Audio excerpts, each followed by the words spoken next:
Oppo K13 20,000 rupees മേടിക്കാൻ പറ്റിയ the best phone എന്നാണ് എല്ലാവരും പറയുന്നത്. പക്ഷേ ഈ ഫോണിൽ കുറച്ച് പ്രശ്നങ്ങളുണ്ട്. കുറച്ച് ദിവസമായിട്ട് ഞാൻ ഈ ഒരു ഫോൺ യൂസും ചെയ്യുന്നുണ്ട്. അപ്പോൾ എൻ്റെ ഒരു ഒപ്പീനിയൻ ആണ് ഈ ഒരു ഫോണിനെ പറ്റി. ആദ്യമേ സിമ്പിൾ ആയിട്ട് പറഞ്ഞുതരാം. ഈ ഒരു പ്രൈസിനകത്ത് മേടിക്കാൻ പറ്റിയ വളരെ നല്ല ഫോണാണ് Oppo K13. ഞാൻ ഈ ഒരു ഫോൺ പർച്ചേസ് ചെയ്തത് 16,000 rupees ആണ്. ഇതിന്റെ സ്പെസിഫിക്കേഷൻ നിങ്ങൾക്ക് അറിയാൻ താല്പര്യം ഉണ്ടെങ്കിൽ ഓൾറെഡി വീഡിയോ ചെയ്തിട്ടുണ്ട്. ഇത് ഞാൻ കുറച്ച് ദിവസം യൂസ് ചെയ്തിട്ട് എൻ്റെ എക്സ്പീരിയൻസ് ആണ്. ഇതിൽ ചില പ്രോബ്ലംസ് ഞാൻ ഫേസ് ചെയ്തു ആൻഡ് ഒരുപാട് നല്ല കാര്യങ്ങളും ഈ ഒരു ഫോണിനെ പറ്റി പറയാനുണ്ട്. ആദ്യമേ ഈ ഒരു ഫോണിന്റെ പെർഫോമൻസ് ആണ് എനിക്ക് ഏറ്റവും കൂടുതൽ ഇഷ്ടപ്പെട്ടിട്ടുള്ളത്. ഈ ഒരു പ്രൈസ് പോയിന്റിന് മേടിക്കാൻ പറ്റിയ ദി ബെസ്റ്റ് പെർഫോമൻസ് ഞാൻ പറയത്തില്ല, കാരണം ഇതിനെയും കാട്ടും ഒരു 2,000 rupees ഒക്കെ എക്സ്ട്രാ കൊടുക്കാൻ പറ്റുകയാണെങ്കിൽ നമുക്ക് സ്നാപ്ഡ്രാഗന്റെ 7S Gen 3 വരുന്ന ഫോൺസ് അവൈലബിൾ ആണ്. സോ അത് ഏത് ഫോൺ എന്നൊക്കെ അറിയാൻ താല്പര്യം ഉണ്ടെങ്കിൽ ഓൾറെഡി വീഡിയോ അപ്ലോഡ് ചെയ്തിട്ടുണ്ട്, ചെക്കൗട്ട് ചെയ്യാൻ നോക്കാവുന്നതാണ്. പക്ഷെ ഞാൻ ഈ ഒരു ഫോൺ പർച്ചേസ് ചെയ്തത് 16,000 rupees, അല്ലെങ്കിൽ നിങ്ങൾ ഒരു 18,000 rupeesനാണ് ഫോൺ മേടിക്കാൻ പോകുന്നുണ്ടെങ്കിൽ ഈ ഒരു ഫോൺ വളരെ നല്ല ഫോണാണ്, നല്ല പെർഫോമൻസ് ആണ്. സ്നാപ്ഡ്രാഗൺ 6 Gen 4 ഈ ഒരു ഫോണിൽ നല്ല രീതിയിൽ ഒപ്റ്റിമൈസും ചെയ്തിട്ടുണ്ട്. അത്യാവശ്യം നല്ല പെർഫോമൻസ് കിട്ടുന്നുണ്ട്. മെയിൻ ആയിട്ട് ഇപ്പൊ ഗെയിമിംഗ് ഒക്കെ നോക്കുകയാണെങ്കിൽ BGM ആയാലും 60 FPS കൊടുത്തിട്ടുള്ളൂ. ഇതിന്റെ തന്നെ ഒരു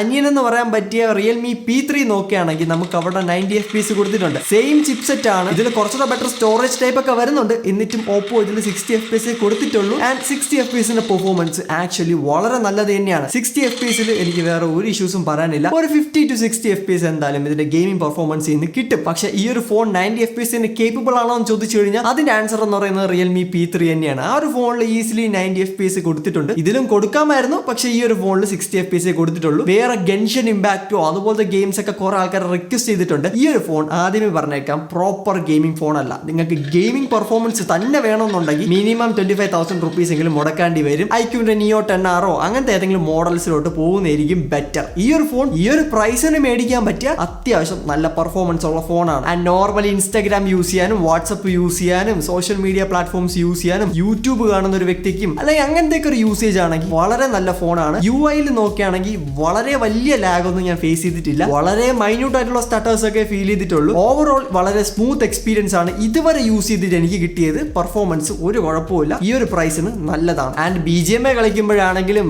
എന്തെങ്കിലും ബെഞ്ച് മാർക്ക് ടെസ്റ്റ് ചെയ്യുമ്പോഴാണെങ്കിലും ഈ ഒരു ഫോൺ ഒരുപാടൊന്നും ഓവർ ഹീറ്റ് ആവുന്നില്ല. തെർമൽസ് ഒക്കെ വെൽ മാനേജ്ഡ് ആണ് എന്നും പറഞ്ഞ് നല്ല രീതിയിൽ ഹീറ്റ് ആക്കണമെന്നൊക്കെ പറഞ്ഞ് ഗെൻഷൻ ഇമ്പാക്ട് ഒക്കെ റൺ ചെയ്യാൻ നോക്കുകയാണെങ്കിൽ ചിലപ്പോൾ ഈ ഒരു ഫോൺ ഹീറ്റ് ആയേക്കാം. എന്നാൽ ഞാൻ ടെസ്റ്റ് ചെയ്ത രീതിയിലൊന്നും ഹീറ്റ് ഒന്നുമില്ല. നോർമൽ ഇൻസ്റ്റാഗ്രാമും വാട്സപ്പ് ഒക്കെ യൂസ് ചെയ്യാനാണെങ്കിൽ നിങ്ങൾ ഒട്ടും തന്നെ ഹീറ്റിംഗിന്റെ കാര്യത്തിൽ പേടിക്കേണ്ട ആവശ്യമില്ല. പിന്നെ എനിക്ക് ഇഷ്ടപ്പെട്ട ഒരു കാര്യമാണ് ഈ ഒരു ഫോണിന്റെ സോഫ്റ്റ്വെയർ എക്സ്പീരിയൻസ്. വളരെ നല്ല സോഫ്റ്റ്വെയർ എക്സ്പീരിയൻസ് ആണ്. ബ്ലോട്ട്വെയർ ഉണ്ട്, ആഡ്സ് ഉണ്ട്, എല്ലാം ഞാൻ സമ്മതിക്കുന്നുണ്ട്. അത്യാവശ്യം നല്ല രീതിയിൽ ബ്ലോട്ടഡ് എക്സ്പീരിയൻസ് ആണ് ഔട്ട് ഓഫ് ദി ബോക്സ് കിട്ടുന്നത്. അതൊരു 5 മിനിറ്റ് ഈ ഒരു ഫോൺ മേടിച്ചിട്ട് സെറ്റപ്പ് ചെയ്യാൻ വേണ്ടി നമുക്ക് കളയാൻ പറ്റുമെങ്കിൽ അത്യാവശ്യം ക്ലീൻ എക്സ്പീരിയൻസ് ആയിട്ട് എടുക്കാൻ പറ്റും. എന്നും പറഞ്ഞ് ആഡ്സ് ഒക്കെ ഇപ്പോഴും ഈ ഒരു ഫോണിലുണ്ട്. ഈ ഒരു ഫോണിന്റെ വെതർ ആപ്പ് ആണെങ്കിലും അല്ലെങ്കിൽ ഫയൽ മാനേജറിലൊക്കെ ആഡ്സ് ഞാൻ നോട്ടീസ് ചെയ്തായിരുന്നു. ബ്ലോട്ട്വെയർ നോക്കുകയാണെങ്കിൽ നമുക്ക് കംപ്ലീറ്റ്ലി ഇതിലുള്ള സിസ്റ്റം ആപ്ലിക്കേഷൻ വരെ ഡിസേബിൾ ചെയ്ത് കളയാൻ പറ്റും. പിന്നെ ബാക്കിയുള്ള തേർഡ് പാർട്ടി ആപ്ലിക്കേഷൻ അൺഇൻസ്റ്റാൾ ചെയ്ത് കളയുമ്പോൾ അത്യാവശ്യം നല്ല എക്സ്പീരിയൻസ് ആണ് കിട്ടുന്നത്. കംപ്ലീറ്റ് ആനിമേഷൻസ് കൊടുത്തിട്ടുണ്ട്. Realme P3 എടുത്താലും റിയൽമിയുടെ ഈ ഒരു പ്രൈസ് സെഗ്മെന്റ് വരുന്ന ഒരുപാട് ഫോൺസ് ഉണ്ട്. സോ ആ ഫോൺസിലൊന്നും ഫുൾ ആനിമേഷൻസ് കൊടുത്തിട്ടില്ല. ചുരുക്കം പറഞ്ഞു കഴിഞ്ഞാൽ ആപ്ലിക്കേഷൻ ഓപ്പൺ ചെയ്യുമ്പോൾ ആനിമേഷൻ കാണത്തില്ല, എന്നാൽ ക്ലോസ് ചെയ്യുമ്പോൾ ആനിമേഷൻ കാണും. എന്നാൽ ഈ ഫോണിൽ അങ്ങനെ ഒരു പ്രശ്നവും പ്രോപ്പർ ആനിമേഷൻസ് കൊടുത്തിട്ടുണ്ട്. ആൻഡ് ഇതുവരെ യൂസ് ചെയ്തിട്ട് വളരെ കുറച്ച് ഗ്ലിച്ച് മാത്രമേ ഈ ഒരു ഫോണിന്റെ ഭാഗത്ത് നിന്ന് ഫീൽ ചെയ്തിട്ടുള്ളൂ. അതും റെയർ ആയിട്ട് നമ്മൾ ഏതെങ്കിലും ആപ്ലിക്കേഷൻസ് ഒക്കെ യൂസ് ചെയ്യുമ്പോൾ, ഫോർ എക്സാമ്പിൾ ഇൻസ്റ്റാഗ്രാം,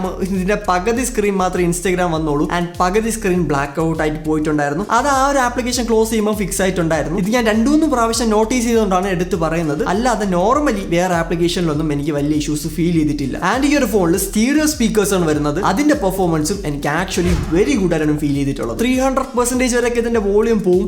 അത്രയൊക്കെ വോളിയം കൊണ്ടുപോവുകയാണെങ്കിൽ ആ ഒരു ബേസ് നല്ല കുറവായിട്ട് ഫീൽ ചെയ്തിട്ടുണ്ട്. എന്നിരുന്നാൽ പോലും നല്ല ലൗഡ് ആയിട്ടുള്ള സ്പീക്കർ സിസ്റ്റം കൊടുത്തിട്ടുണ്ട്. ഈ ഒരു പ്രൈസ് പോയിന്റിന് ഡുവൽ സ്റ്റീരിയോ സ്പീക്കേഴ്സ് വരുന്ന ഫോണും ഉണ്ട്, അതുപോലെ തന്നെ സിംഗിൾ ബോട്ടം ഫയറിംഗ് സ്പീക്കേഴ്സ് വരുന്ന ഫോണും ഉണ്ട്. ഈ ഒരു ഫോണിൽ ഡുവൽ സ്റ്റീരിയോ സ്പീക്കർ കൊടുത്തിട്ടുള്ള തന്നെ വളരെ നല്ല കാര്യമാണ്. നല്ല സ്പീക്കർ പെർഫോമൻസ് ആണ് ഈ ഒരു പ്രൈസിന് നമുക്ക് കിട്ടുന്നത്. ആൻഡ് 5G പെർഫോമൻസും ആക്ച്വലി നല്ലതാണ്. ഈ ഒരു പ്രൈസ് പോയിന്റ് വെച്ച് നോക്കുകയാണെങ്കിൽ ഇതിന്റെ 5G കണക്ടിവിറ്റിക്കോ ഒന്നും വലിയ ഇഷ്യൂസ് പറയാനില്ല. എന്നാൽ കോൾസ് ചെയ്യുമ്പോൾ ഇത് 5G നിന്ന് 4Gയിലോട്ട് സ്വിച്ച് ആവുന്നുണ്ട്. ആ ഒരു ഇഷ്യൂ ഈ ഒരു ഫോണിലുണ്ട്. മിക്ക ബഡ്ജറ്റ് ഫോണിൽ ഞാൻ നോട്ടീസ് ചെയ്തിട്ടുള്ള ഒരു കാര്യമാണ്. ഈ ഫോണിലും അത് നമുക്ക് കാണാൻ പറ്റുന്നതാണ്. എന്ന് പറഞ്ഞാൽ Vivo NRന്റെ സപ്പോർട്ട് ഈ ഒരു ഫോണിൽ കൊടുത്തിട്ടില്ല. എങ്കിലും ഇതിന്റെ 5Gയുടെ നോർമൽ ഡേറ്റ സ്പീഡ് ഒക്കെ നോക്കുകയാണെങ്കിൽ വളരെ നല്ലതാണ്. ഒരു കംപ്ലൈന്റും അവിടെ പറയാനില്ല. ആൻഡ് ഞാൻ ഈ ഒരു ഫോൺ ടെസ്റ്റ് ചെയ്തത് ജിയോയുടെ സിം വെച്ചിട്ടാണ്. കുറെ ആൾക്കാർ BSNLന്റെ 4G സിമ്മിനെ ഒക്കെ പറ്റി ചോദിക്കുന്നുണ്ട്. BSNLന്റെ 4G സിമ്മിന്റെ പെർഫോമൻസ് നിങ്ങൾ എവിടെയാണോ താമസിക്കുന്നത് അത് ഡിപ്പെൻഡ് ചെയ്തിരിക്കും. ആൻഡ് ഞാൻ ടെസ്റ്റ് ചെയ്തത് ജിയോ വെച്ചിട്ടാണ്. സോ ജിയോയുടെ പെർഫോമൻസ് വളരെ നല്ലതാണ്. പിന്നെ 7000 mAhന്റെ ബാറ്ററി ആണ്. ഇത് 7000 mAhന്റെ ബാറ്ററി ആയതുകൊണ്ട് ഇത്രയും ദിവസത്തെ യൂസ് ചെയ്യുന്നത് ഞാൻ പറയാണ്. കാരണം കാരണം നോർമലി ഒരു ഫോൺ പുതുതായിട്ട് മേടിച്ച് കുറച്ച് ദിവസം അതിന്റെ ബാറ്ററി ഒന്ന് ഒപ്റ്റിമൈസ് ആവാൻ വേണ്ടി എടുക്കും. സോ ഇത്രയും ഡേയ്സ് കഴിഞ്ഞിട്ടും ഞാൻ പറയാണ് ഇതിന്റെ ബാറ്ററി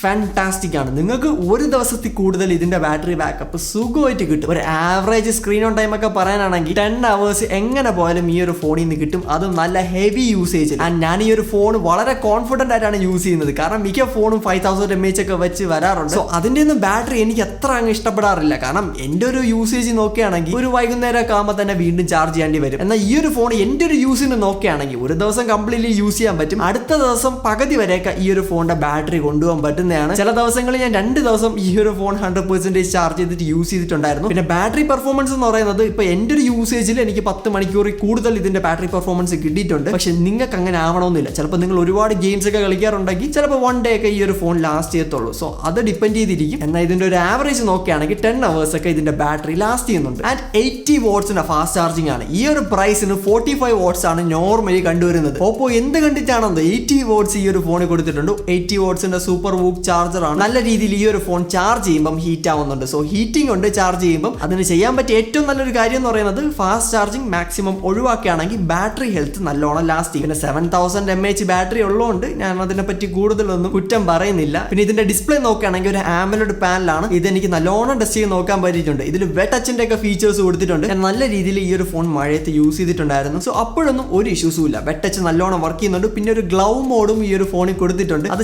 ചില സമയത്ത് നിങ്ങൾക്ക് ടെമ്പേർഡ് ഗ്ലാസ് ഒട്ടിച്ചിട്ട് വർക്ക് ആയില്ല, അല്ലെങ്കിൽ ഫിംഗർ പ്രിന്റ് വർക്ക് ആവുന്നില്ല, ടച്ച് സെൻസിറ്റിവിറ്റി കുറവായിട്ടൊക്കെ ഫീൽ ചെയ്യുന്നുണ്ടെങ്കിൽ നിങ്ങൾക്ക് ആ ഒരു ഫീച്ചർ യൂസ് ചെയ്യാവുന്നതാണ്. ഒരു ചെറിയ ടിപ്പായിട്ട് കരുതിക്കോ. അല്ലെങ്കിൽ ഇപ്പൊ ഗ്ലൗസ് ഒക്കെ യൂസ് ചെയ്ത് ഇപ്പം മോട്ടോർ സൈക്കിളിൽ റൈഡൊക്കെ ചെയ്യാറുണ്ടെങ്കിൽ നിങ്ങൾക്ക് അവിടെയും ഈ ഒരു ഫീച്ചർ യൂസ് ആവും. സോ ഈ 2 ഫീച്ചറും വളരെ യൂസ്ഫുൾ ആയിട്ട് എനിക്ക് ഫീൽ ചെയ്തു. പിന്നെ പാനൽ ക്വാളിറ്റി അത്യാവശ്യം നല്ലതാണ്. 120 Hz ഡിസ്പ്ലേ എടുത്തിട്ടുണ്ട്. പക്ഷെ പ്രശ്നം വരുന്നത് ഇതിൽ HDR കൊടുത്തിട്ടില്ല. നമ്മൾ ഇത് ഓൾറെഡി പറഞ്ഞിട്ടുള്ളതാണ് നമ്മുടെ മെയിൻ വീഡിയോയിൽ. സോ ഇതിന്റെ HDR പറ്റി കൂടുതലൊന്നും ഞാൻ പറയുന്നില്ല. പിന്നെ നോക്കുകയാണെങ്കിൽ ഇതിന്റെ ഔട്ട്ഡോർ ബ്രൈറ്റ്നസും അത്യാവശ്യം നല്ലതാണ്. ഔട്ട്ഡോർ ഒക്കെ കൊണ്ട് യൂസ് ചെയ്യുമ്പോൾ അത്യാവശ്യം നല്ല വിസിബിൾ ആയിട്ടുള്ള ഒരു പാനലാണ്. 1200 nits ഹൈ ബ്രൈറ്റ്നസ് മോഡാണ് കൊടുത്തിട്ടുള്ളത്. വിസിബിലിറ്റിക്ക് വലിയ കുഴപ്പമൊന്നും പറയാനില്ല. ഈ ഒരു പ്രൈസിന് വളരെ നല്ലത് തന്നെയാണ്. പിന്നെ ഈ ഒരു ഫോണിന്റെ ഡിസ്പ്ലേയുടെ PWM ഡിമ്മിങ് നോക്കുകയാണെങ്കിൽ വളരെ കുറവാണ്. നോർമലി ഈ ഒരു ചൈനീസ് ഫോൺസിലൊക്കെ 2000 3000 ഒക്കെ PWM ഡിമ്മിങ്ങിന്റെ റേറ്റിംഗ് കൊടുക്കാറുണ്ട്. ഇതിൽ വളരെ കുറവായതുകൊണ്ട് തന്നെ നല്ല രീതിയിൽ ഫ്ലിക്കറിംഗ് ഉണ്ട്. ഫ്ലിക്കറിംഗ് എന്ന് വെച്ച് കഴിഞ്ഞാൽ നമ്മൾ ലോ ബ്രൈറ്റ്നസ്സിൽ നോക്കുമ്പോൾ ഇങ്ങനെ വര വര വര പോലെ ഇങ്ങനെ പൊയ്ക്കൊണ്ടിരിക്കും. സോ ആ ഒരു ഫ്ലിക്കറിംഗ് ഈ ഒരു ഫോണുണ്ട്. അതുകൊണ്ട് തന്നെ നിങ്ങളുടെ കണ്ണ് സെൻസിറ്റീവ് ആണ്. ഈ ഒരു ഫ്ലിക്കറിംഗിൽ സെൻസിറ്റീവ് ആണെങ്കിൽ ഈ ഒരു ഫോൺ എടുക്കാതിരിക്കുന്നതാണ് ബെറ്റർ. നിങ്ങൾക്ക് തലവേദന ഉണ്ടാവാനുള്ള ചാൻസസ് വളരെ കൂടുതലാണ്. ഇനിയിപ്പോൾ ഐ പ്രൊട്ടക്ഷൻ മോഡ് ഇട്ട് യൂസ് ചെയ്താലും നിങ്ങൾക്ക് ആ ഒരു പ്രശ്നം വരാനുള്ള ചാൻസസ് ഉണ്ട്. ഇത് പല ആൾക്കാരും നോട്ടീസ് ചെയ്തതാണ്. ഞാനും നോട്ടീസ് ചെയ്തായിരുന്നു. ഫ്ലിക്കറിംഗ് ഒക്കെ ഉണ്ട്. പക്ഷെ എനിക്ക് കുഴപ്പമില്ല. കാരണം എന്റെ കണ്ണുകൾ ഇതിന് സെൻസിറ്റീവ് അല്ല. പക്ഷെ നിങ്ങൾക്ക് ആ ഒരു പ്രോബ്ലം ഉണ്ടെങ്കിൽ ഈ ഒരു ഫോൺ അവോയ്ഡ് ചെയ്യുന്നതായിരിക്കും ഏറ്റവും നല്ലത്. പിന്നെ ഈ ഒരു ഫോണിന്റെ ഹാപ്റ്റിക്സ് നോക്കുകയാണെങ്കിലും വളരെ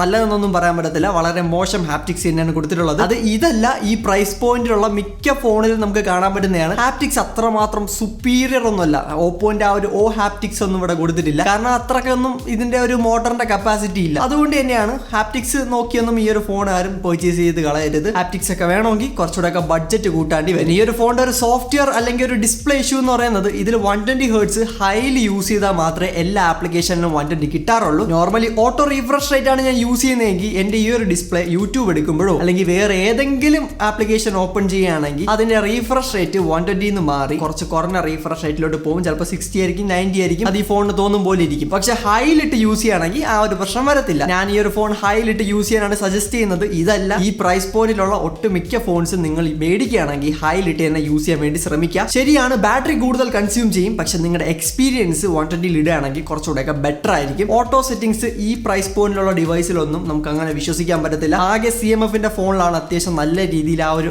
ഓട്ടോ റീഫ്രഷ് റേറ്റ് വർക്ക് ആവുന്ന കണ്ടിട്ടുള്ളത്. ഇതിലൊന്നും അത്ര നല്ല രീതിയിൽ ഓട്ടോ വർക്ക് ആവത്തില്ല. ഹൈ തന്നെ യൂസ് ചെയ്യുക. ആൻഡ് റാം മാനേജ്മെന്റ് നോക്കുകയാണെങ്കിൽ വളരെ മോശമാണ്. ഈ ഒരു പ്രൈസ് പോയിന്റിന് ഇത്രയും മോശപ്പെട്ട ഒരു റാം മാനേജ്മെന്റ് ഞാൻ എക്സ്പെക്ട് ചെയ്തിട്ടില്ലായിരുന്നു. കാരണം ഇതിന്നും പ്രൈസ് കുറഞ്ഞ 6GB റാം ഉള്ള ഡിവൈസിൽ വരെ ഇതിനെയും കാട്ടും ബെറ്റർ റാം മാനേജ്മെന്റ് കണ്ടിട്ടുണ്ട്. ഈ ഒരു ഫോണിൽ 8GB റാമാണ് കൊടുത്തിട്ടുള്ളത്. പക്ഷെ അതിന്റെ ഒരു പെർഫോമൻസ് നമുക്ക് ഇവിടെ കാണാൻ പറ്റത്തില്ല. ആപ്ലിക്കേഷൻസ് ഇപ്പൊ ഇൻസ്റ്റാഗ്രാം ആയാലും യൂട്യൂബ് ആയാലും ഇത്രയും അപ്ഡേറ്റിന് ശേഷം ക്ലോസ് ചെയ്ത് കളയുന്നുണ്ട്. 5 ആപ്ലിക്കേഷൻ ഞാൻ ഓപ്പൺ ചെയ്യാണ്. ഇൻസ്റ്റാഗ്രാം ഓപ്പൺ ചെയ്യുന്നുണ്ട്, യൂട്യൂബ് ഓപ്പൺ ചെയ്യുന്നുണ്ട്, വാട്സ്ആപ്പ് ഓപ്പൺ ചെയ്യുന്നുണ്ട്. ഒരു 5 മിനിറ്റ് സമയം പോലും വേണ്ട. ഈ ഫസ്റ്റ് ഓപ്പൺ ചെയ്ത ഇൻസ്റ്റാഗ്രാം ക്ലോസ് ചെയ്ത് കളയും. ഈ ഒരു പ്രശ്നം മിക്ക ഫോൺസിലും ഞാൻ ഈ ഒരു പ്രൈസ് പോയിന്റ് കണ്ടിട്ടില്ല. ഇതിന്നും പ്രൈസ് കുറഞ്ഞ ഡിവൈസുകളിലാണ് മെയിൻ ആയിട്ട് ഇത്രയും റാം മാനേജ്മെന്റ് ഇഷ്യൂസ് കാണുന്നത്. പക്ഷെ ഈ ഒരു ഫോൺ ഞാൻ നോട്ടീസ് ചെയ്തു. അതുകൊണ്ട് തന്നെ റാം മാനേജ്മെന്റ് നിങ്ങൾക്ക് വളരെ വലിയൊരു ഇമ്പോർട്ടന്റ് ഫാക്ടർ ആണെങ്കിൽ ഈ ഒരു ഫോൺ സ്കിപ്പ് ചെയ്യുക. ഇനി ഇത് ഇംപ്രൂവ് ചെയ്യുമോ ഇല്ലെന്നൊന്നും എനിക്ക് പറയാൻ പറ്റത്തില്ല, കാരണം ഇതുവരെയുള്ള യൂസിൽ റാം മാനേജ്മെന്റ് ഒരു ഇഷ്യൂ ആയിട്ട് എനിക്ക് ഫീൽ ചെയ്തു. ആൻഡ് ദ ക്യാമറാസ്, ഈ ഒരു ഫോണിനെ പറ്റി ഏറ്റവും കൂടുതൽ ആൾക്കാർ ചോദിച്ചിട്ടുള്ളതാണ് ഇതിന്റെ ക്യാമറ പെർഫോമൻസ് എങ്ങനെയുണ്ട്, ഇത് CMF ഫോൺ 2 പ്രോനെയും കാട്ടൊക്കെ ബെറ്റർ ആണോ, അല്ലെങ്കിൽ ഈ പ്രൈസിൽ കിട്ടുന്ന സാംസങ്ങിനെയും കാട്ടൊക്കെ ബെറ്റർ ആണോ എന്നൊക്കെ ചോദിക്കുന്നുണ്ട്. ആൻസർ എന്ന് പറയുന്നത് ഇതിന്റെ ക്യാമറ പെർഫോമൻസ് ഒരു ഡീസന്റ് അല്ലെങ്കിൽ ഒരു ആവറേജ് ക്യാമറ പെർഫോമൻസ് ആണ്. അതായത് ഇപ്പൊ ആൾക്കാരൊന്നുമില്ല, നോർമൽ ഒരു ലാൻഡ്സ്കേപ്പ് ഒക്കെ എടുക്കുകയാണെങ്കിൽ വളരെ നല്ല നാച്ചുറൽ ഫോട്ടോസ് ആണ് കിട്ടുന്നത്. ഒരു വാം ടോൺ ഒക്കെ ഉണ്ട്, എന്നാൽ ഒരു നാച്ചുറൽ ഫോട്ടോസ് നമുക്ക് ഇതിൽ നിന്ന് കിട്ടുന്നുണ്ട്. എന്നാൽ ഹ്യൂമൻ സബ്ജക്റ്റ് വരുമ്പം ഇതിന്റെ ആ ഒരു കൺട്രോളേ പോകും. ആ ടൈമിൽ ഇത് ഒരുപാട് വെളുപ്പിക്കൊന്നുമില്ല, എന്നാൽ സാച്ചുറേഷനും കോൺട്രാസ്റ്റ് ഒക്കെ ഒന്ന് ബൂസ്റ്റ് ആവുന്നുണ്ട്. പ്രത്യേകിച്ച് നല്ല ലൈറ്റ് ഒക്കെ കിട്ടുകയാണെങ്കിൽ ഇതിന്റെ സാച്ചുറേഷൻ നല്ലോണം ബൂസ്റ്റ് ചെയ്യുന്നുണ്ട്. അത് ഇതിലുള്ള ഒരു പ്രോബ്ലം ആണ്. പക്ഷെ അത്യാവശ്യം ഡീസന്റ് ലൈറ്റിംഗ് ആണെങ്കിലും സാച്ചുറേഷൻ ഉണ്ടെങ്കിലും വളരെ ഐ പ്ലീസിംഗ് ആയിട്ടുള്ള റിസൾട്ടും കിട്ടുന്നുണ്ട്. അപ്പോൾ ക്യാമറ ഓവറോൾ ഒരു ആവറേജ് പെർഫോമൻസ് ആണ് ഈ ഒരു ഒറ്റ ക്യാമറയിൽ നിന്ന് നമുക്ക് കാണാൻ പറ്റുന്നത്. ഡീസന്റ് ഫോട്ടോസ് ആണ് ഇപ്പൊ കാണുമ്പോഴത്തെ. ലാൻഡ്സ്കേപ്പ് ഒക്കെയാണ് നിങ്ങൾ എടുക്കുന്നതെങ്കിൽ നല്ല പെർഫോമൻസ് കിട്ടുന്നുണ്ട്. നാച്ചുറൽ ഫോട്ടോസ് ആണ്, മറ്റേ കളേഴ്സ് ഒരുപാടൊന്നും ബൂസ്റ്റ് ചെയ്യുന്നില്ല. നോർമലി ഓപ്പോ ഡിവൈസുകളിൽ ഒരുപാട് കളേഴ്സ് ബൂസ്റ്റ് ചെയ്യാറുണ്ട്, ബട്ട് ഈ ഡിവൈസിൽ ആ ഒരു പ്രോബ്ലം ഇല്ല. ആൻഡ് അത്യാവശ്യം ലൈറ്റ് ഒക്കെ കുറവാണെങ്കിൽ ഇതിന്റെ ക്യാമറ പെർഫോമൻസ് അവിടെയും അത്ര സൂപ്പർ ഒന്നും അല്ല. ഒരു ഈവനിങ് ഒക്കെയാണ് നിങ്ങൾ ഫോട്ടോസ് എടുക്കുന്നതെങ്കിൽ ഒരുപാട് ഫോട്ടോസിനെ ഡാർക്ക് ആക്കുന്നുണ്ട്. നോർമലി ഓപ്പോന്റെ ഫോൺസ് നോക്കുകയാണെങ്കിൽ ഒരുപാട് വെളുപ്പിക്കുന്നുണ്ടെന്നും പറഞ്ഞ് കംപ്ലൈൻസ് കേൾക്കാറുണ്ട്. എന്നാൽ ഈ ഒരു ഫോണിൽ ഒരുപാട് ഡാർക്ക് ആക്കുന്ന ഒരു പ്രോബ്ലം ഞാൻ കണ്ടായിരുന്നു. അതുപോലെ തന്നെയാണ് ലോ ലൈറ്റ് പെർഫോമൻസ് നോക്കുകയാണെങ്കിൽ ഫോട്ടോസ് ഒട്ടും തന്നെ ലോ ലൈറ്റിൽ പോരാ. പിന്നെ വീഡിയോയുടെ കാര്യം ഞാൻ ലോ ലൈറ്റിൽ പറയണ്ടല്ലോ, അത്ര നല്ല വീഡിയോ പെർഫോമൻസ് ഒന്നും അല്ല. ഹ്യൂമൻ സബ്ജക്ട് ഇല്ലെങ്കിൽ നല്ല വീഡിയോ പെർഫോമൻസ് നമുക്ക് ഇതിൽ നിന്ന് കിട്ടുന്നുണ്ട്. എന്നാൽ ഹ്യൂമൻ സബ്ജക്ട് ഉണ്ടെങ്കിൽ അത്യാവശ്യം ഒരു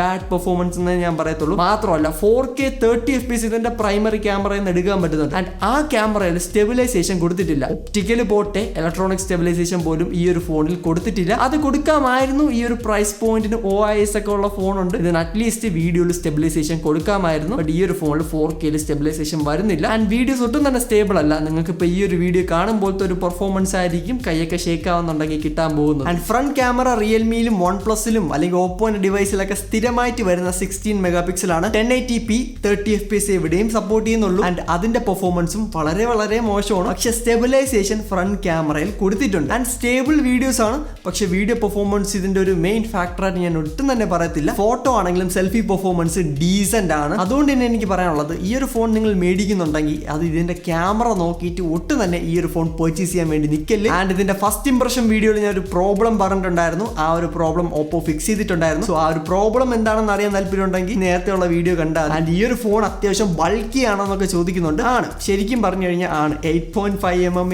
തിക്നെസ് ഉണ്ട്. ആൻഡ് വെയിറ്റ് നോക്കുകയാണെങ്കിൽ 208 grams ആണ്. ആ ഒരു വെയിറ്റ് ഒരുപാടൊന്നും ഞാൻ പറയത്തില്ല. ഇതിന്റെ ബാറ്ററി സൈസ് വെച്ച് നോക്കുകയാണെങ്കിൽ ഒരുപാട് ഹെവി ഫോൺ അല്ല, എന്നാൽ അത്യാവശ്യം കനമുള്ള ഫോണാണ്. എങ്കിലും നമ്മൾ ഒരു 2-3 ദിവസം യൂസ് ചെയ്യുമ്പോൾ തന്നെ ഇതിന്റെ ആ ഒരു ബിൽഡായിട്ട് നമ്മൾ യൂസ്ഡ് ആയിട്ട് വരുന്നുണ്ട്. പിന്നെ ബാക്ക് ഒക്കെ മാറ്റ് ടെക്സ്ചർ ആയതുകൊണ്ട് നല്ലൊരു പ്രീമിയം ടച്ച് ഇത് കൊടുക്കുന്നുണ്ട്. ആൻഡ് ഓവറോൾ നോക്കുകയാണെങ്കിൽ ഈ ഒരു ഫോൺ നിങ്ങൾ മേടിക്കുന്നത് ഇതിന്റെ ക്യാമറ പെർഫോമൻസ് നോക്കിയിട്ടായിരിക്കില്ലേ ഒരു ഡീസന്റ് ക്യാമറ ഇവിടെ കിട്ടത്തുള്ളൂ. എന്നാൽ ഇതിന്റെ ഒരു മെയിൻ ബൈയിങ് ഫാക്ടർ എന്ന് പറയുന്നത് ഇതിന്റെ ആ ഒരു ചിപ്സെറ്റ് തന്നെയാണ്. സ്നാപ്ഡ്രാഗന്റെ 6 Gen 4 ആൻഡ് 7000 mAh ബാറ്ററിയും 80 wattsന്റെ ഫാസ്റ്റ് ചാർജിംഗ് ഒക്കെ ഉള്ള ഒരു ഫോൺ വേണമെങ്കിൽ ഈ ഒരു ഫോൺ ചെക്ക് ഔട്ട് ചെയ്ത് നോക്കാം. ആൻഡ് 18,000 rupeesന്റെ പ്രൈസ് പോയിന്റിൽ ഇതിന്റെ ബേസ് വേരിയന്റ് സ്റ്റാർട്ട് ആവുന്നുണ്ട്. എന്റെ ഒരു കാഴ്ചപ്പാടിൽ അതായിരിക്കും ഏറ്റവും വാല്യൂ ഫോർ മണി ഓപ്ഷൻ എന്ന് പറയുന്നത്. എന്നാൽ 20,000 rupees ആണ് നിങ്ങളുടെ ബഡ്ജറ്റ് എങ്കിൽ ഞാൻ ഇവിടെ ഒരു വീഡിയോ കൊടുത്തേക്കാം. ആ ഒരു വീഡിയോയിൽ ഞാൻ സ്നാപ്ഡ്രാഗൺ 7s Gen 3 വെച്ചിട്ടുള്ള ഫോൺസ് റെക്കമെൻഡ് ചെയ്യുന്നുണ്ട്. ആ ഫോൺസ് ചെക്ക് ഔട്ട് ചെയ്ത് നോക്കുക. ആൻഡ് ഈ ഒരു വീഡിയോ ഇഷ്ടമായിട്ടുണ്ടെങ്കിൽ തീർച്ചയായിട്ടും നമ്മുടെ ബാക്കിയുള്ള വീഡിയോസോടെ ചെക്ക് ഔട്ട് ചെയ്ത് നോക്കുക. This is phone mods. അടുത്ത വീഡിയോ കാണാം. Good bye.